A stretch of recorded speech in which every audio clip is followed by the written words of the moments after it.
Hi guys, I am the Digital Rebel and thanks for joining me. In this video I'm going to talk to you about my riff, my primary.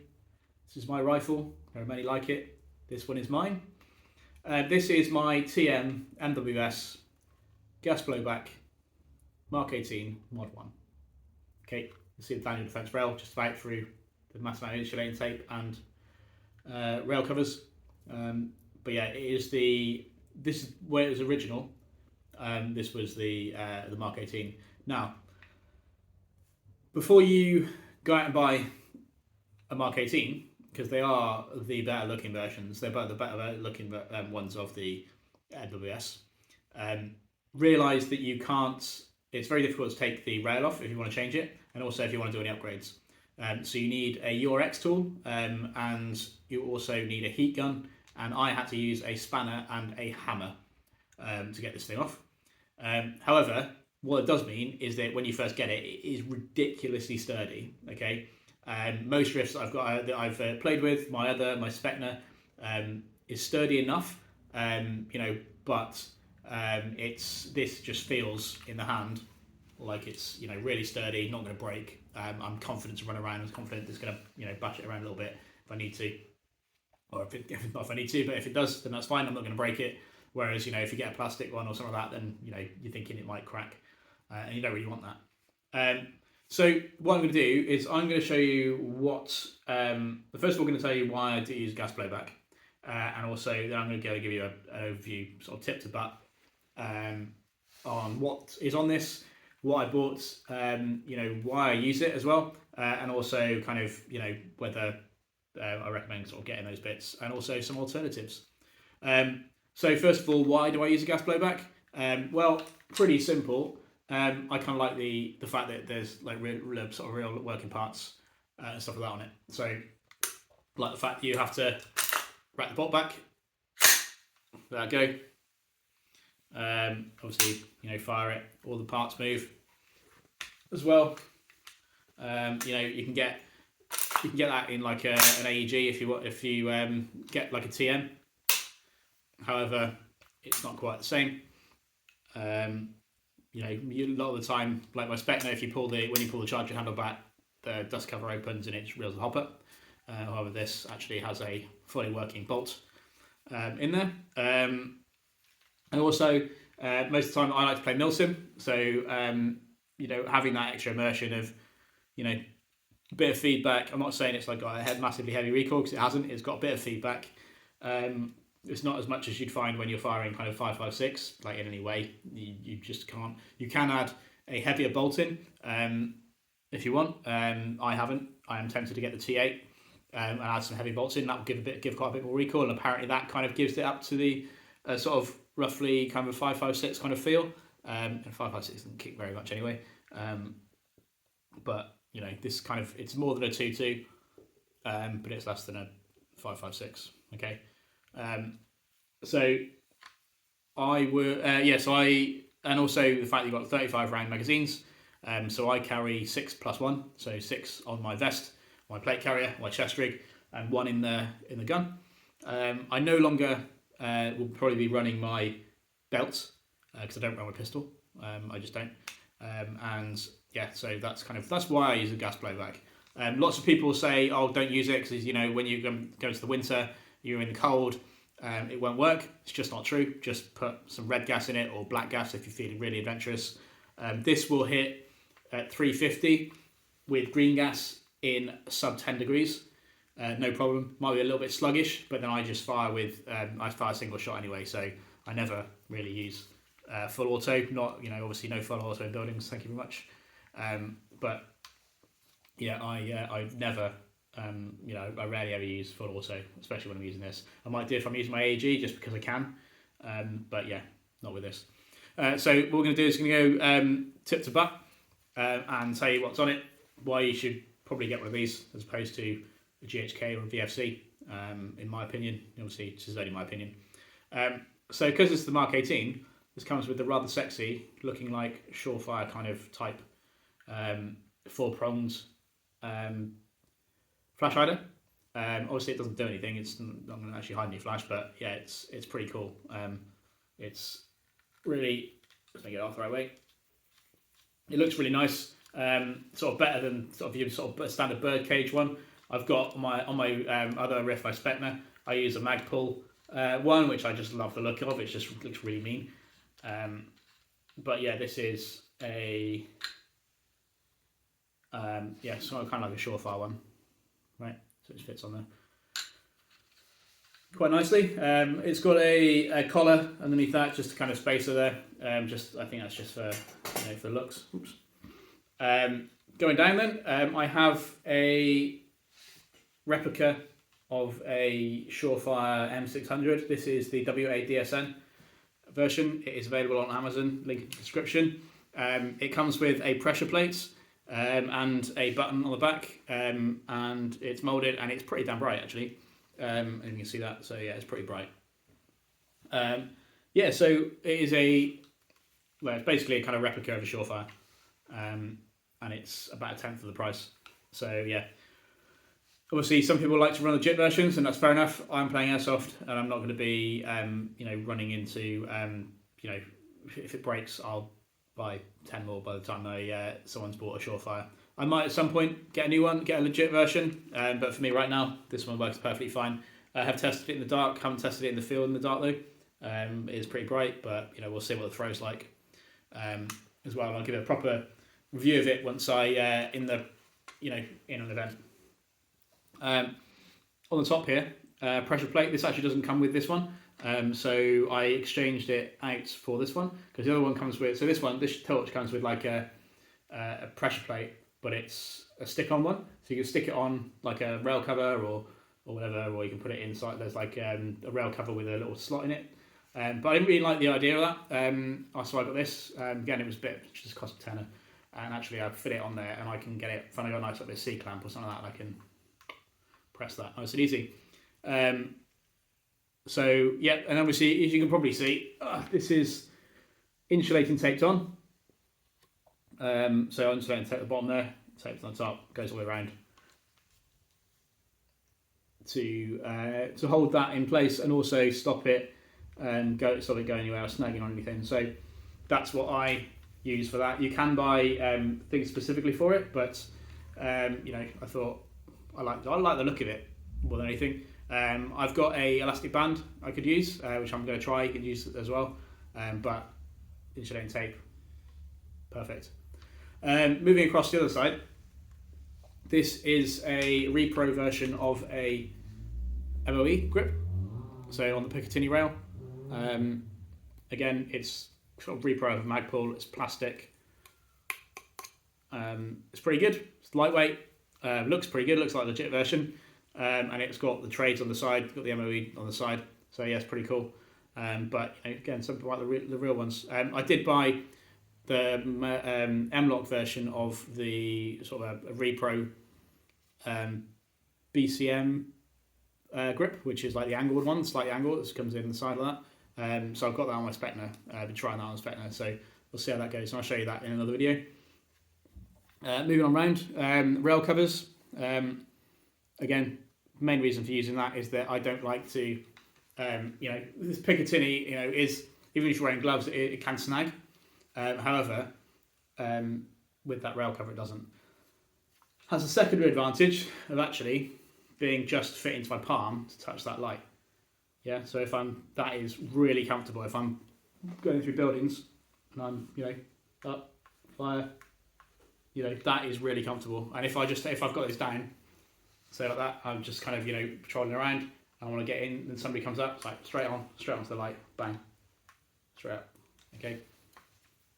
Don't have to think about it, don't have to look at it, and it's in the perfect position, okay? And this helps that, get it perfectly in the grip, right? And I'll show you the grip in a minute. I'll show you the sort of same thing, right? My hands aren't massive, but that actually helps me fit really nicely in there. And actually that Mo grip gets it, really, really well. Yeah, so it's a nice, solid grip. Not go anywhere. Yeah, that's really good.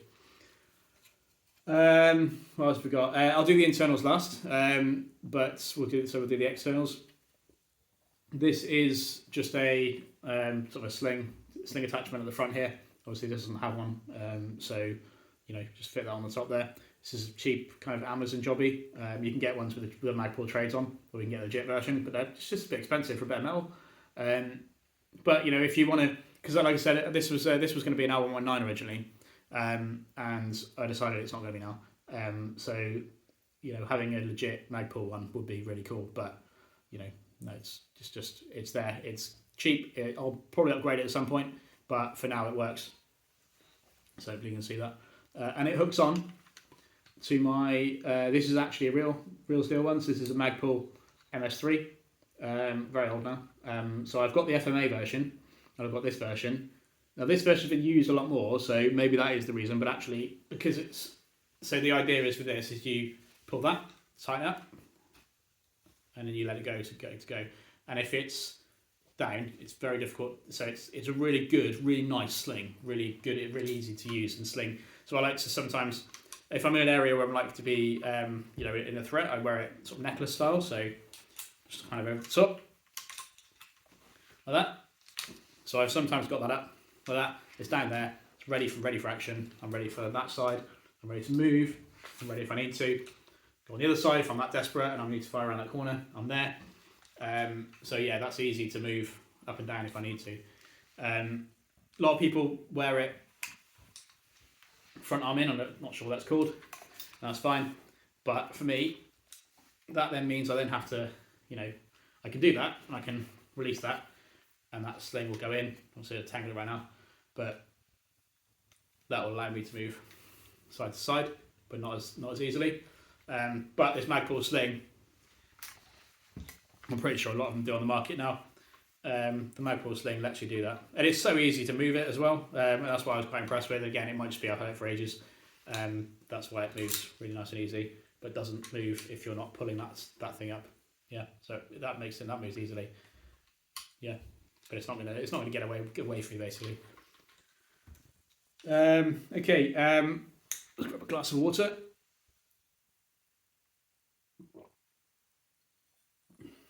Okay, moving on. So, so we'll move on to the optics. Okay, so I love running kind of an aim point, short, sort of an aim point, a red dot, that kind of thing. So move this out of the way. This is a repro, Holy Warrior repro of the Aimpoint T2, and I'm not sure you'll be able to see this. However, we'll give it a go. Turn it on. There you go. And that is really, really, really nice and bright. So yes, why it's probably one of the better repros I've seen. There's tons out there, but this is one of the nicer ones. Also has the added advantage of having the trades if you like that kind of thing.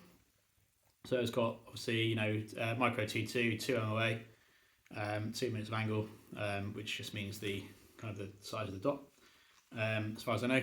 And yeah, it comes with a protector on the front. It's about 50 quid as opposed to the legit one, which is much more.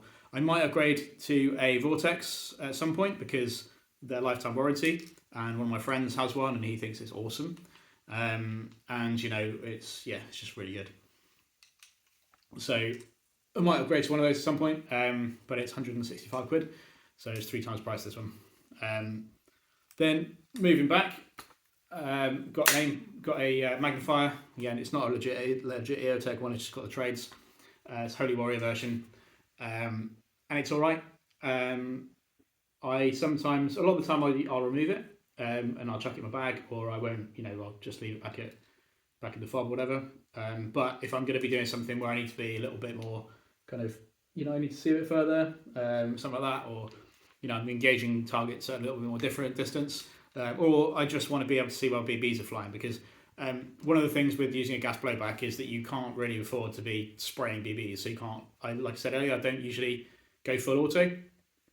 So I will very rarely be in a position where I can fire sort of 10 BBs and sort of lead them on to target, unlike a lot of people with HPA setups or high caps or whatever. So being able to see that target is why I used to run a Vision King scope, the short dot on this, but it looks a bit silly with on this because it kind of comes up to about here. It is amazing, but it's really heavy, and you haven't got the option just to kind of take that off if necessary. And I just I might sometimes take it off, you know, if I'm flinging that to the side, I'm engaging any targets up close, I get hit, I get shot out from a little more distance, or I need to, usually it's just there to kind of PID targets. You know, with playing airsoft, we're not engaging targets at, you know, 100, 200, 300, you know, plus meters, like the real steel world. So you might just kind of pick that up, get that in. Okay, yeah, that's definitely enemy, right? You know, when you're going to flank, you know, you can do whatever. You can get a bit more precision and see where your BBs are going if they're flying off to the side. But yeah, it's decent. Again, it's you can flip this round. It's 3 times magnification. You turn this round to kind of get sort of eye relief. It's pretty good. It rattles a little bit on the thing, but you know, it is what it is. You get what you pay for at the end of the day, and it does the job for what I need. Going a bit further down into this side then, so on here, you can't really see it from this side, but on this side it is the ambidextrous mag release, so that you basically push that side and it opens the, will release the mag as well. Reason I got that, well, first of all, I wanted to get, this is the L119 version from Heyo, and same with the selector switch as well. So the selector is ambidextrous, and that just gives a nice, like that, click. Obviously, gas blowback, so you can't flick it around to the safe, but it gives a nicer click than the other one. Full auto, you know. I don't, you know, I can do that, or I can flip that up with my index finger that side, but with the mag release, sometimes, maybe it's just me, sometimes that's just not as comfortable to do. So if I'm banging the mag out, putting it back in, doing that a lot, or I'm, you know, out for an entire day, but sometimes it's just a bit easier to kind of, where is it? Press that button and just pull the mag out. Yeah, does exactly the same thing. Push the button, pull the mag out. And you know, it just gives you that extra option, and that's kind of what I was looking for. Was just a bit of extra options when I'm doing it. So yeah, that's those. We'll go with the grip next. So again, I mentioned the fact that my hands aren't that big, but I got the Ergo grip. I can't remember what it's called, but it's the bigger version. And if you look at that, that is a chunky grip. But all day on that, it's just good, nice and easy. Gloves on, you know.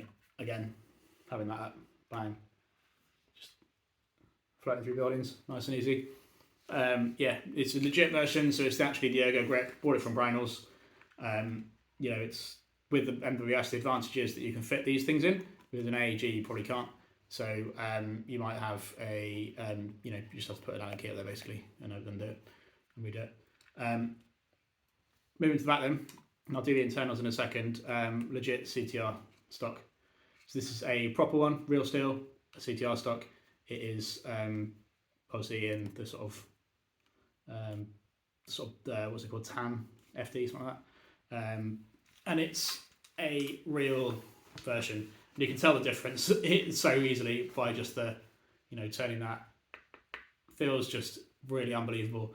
I was really happy when I bought that because, yeah, again, I originally bought this one because I was going to turn it into an L119. I do like the look of the CTR stock, and I like the feel of it, sort of lightweight and stuff. So I decided to keep it, even if I'm not building the L119. But yeah, just if you're going to buy a stock and you don't want it to rattle, then buy a legit version and get it from like Brownells or wherever you can. Obviously, if in the US, it's a bit easier. You can buy that kind of thing all over the place and stick it on your gas blowback. Okay, so that's the externals. The cast is the same, you know, all this kind of stuff. I think that's all I've got on there. Yeah, I think that's it. That's all the externals. Plans to potentially change the rail, but at the moment, you know, I don't really want to bother spending the money on the rail. I might wait and see if I can get a legit version and rethread the outside. But yeah, that's it. Internals then. So what we've done. So with the original, so out of the box, this will lift 0.25s easily, and not have to worry about you know, sort of underhopping. Okay. But it will just about, it will sort of be right at the edge, so that's kind of hard as you can, sort of heavy as you can hit. With a gas blowback, you probably want to be firing 0.3s, 0.32s, 0.36s, although I want to make sure that my FPS is above 300. So 0.32s is kind of on the limit if you're playing the Milsim games, or 0.3s if you're playing kind of in a sort of skirmish, and it's sort of 350. So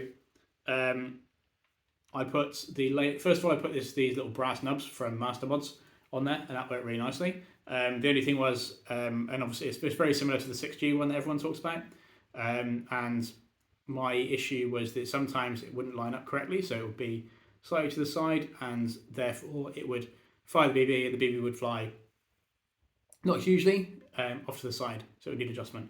So I bought the Laylax strike arm, the little pink one, and now that puts so much more pressure down on it. I to turn it a few clicks, and it's flying off really nicely for those 0.32s. And yeah, this is the best thing I'll put on there.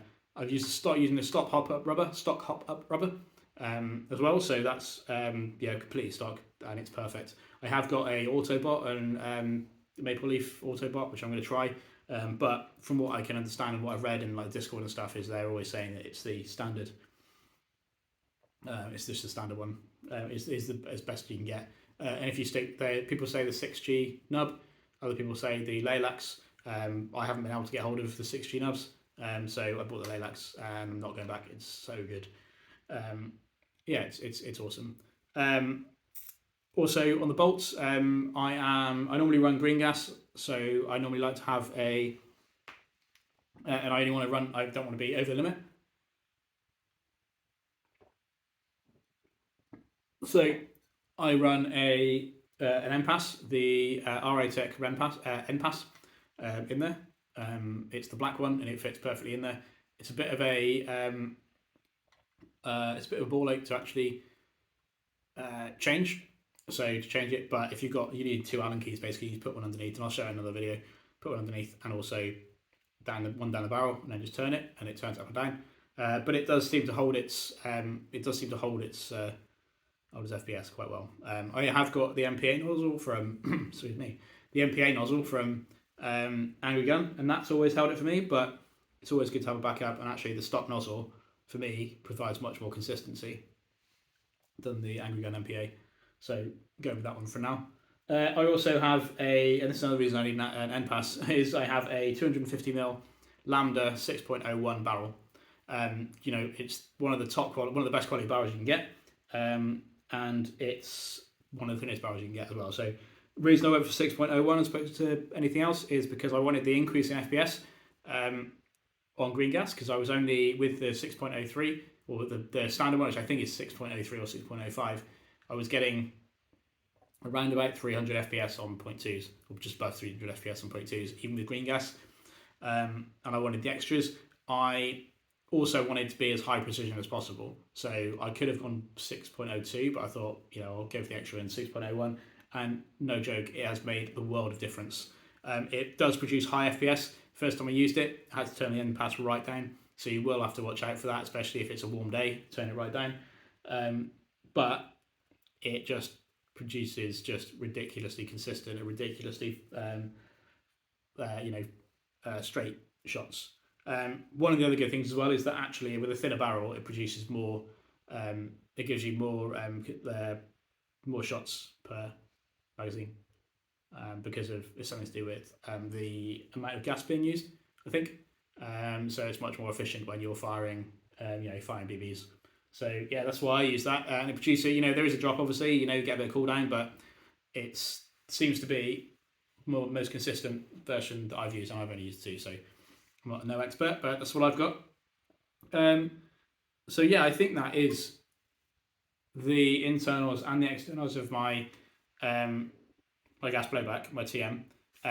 If you are looking to get into gas blowbacks, then I would highly recommend doing it. You can pick up, and I would highly recommend doing it at this platform. Probably get the CQBR, because it's, if you want to change bits out, it's much easier. This is a bit of a pain. Or if you want the longer one, that's fine. But yeah, do it with this one. You can also get like the GHKs. Apparently those are really good as well. And that was originally what I was looking for. And I was originally looking for the GHK. I was going to try and get the Colt version or the CQBR, whichever was around. But I heard that the quality was really low. You know, shipping from Samoon, which I think is Taiwan. And yeah, it's just a bit more. It's a bit more of a pain. Whereas I could got this off the shelf in the UK from DEF CON and delivered like next day, I think it was, and it was just ridiculously high quality. As soon as I picked it up, I thought, that's it. This is the one that I'm going to use. So yeah, probably get another one at some point. So that's it. If you've got any questions about this, how it runs, you know, or if you want more information about any of the parts, then let me know in the comments. Like and subscribe for more content like this, or more airsoft content. I'm going to be doing a game in a couple of weeks where I'll get some footage, hopefully, somehow. I don't know how I'm going to do that. I'm going to have to get myself a camera or GoPro, something like that to run with. But yeah, other than that, hopefully, I will speak to you on the next video. Thanks.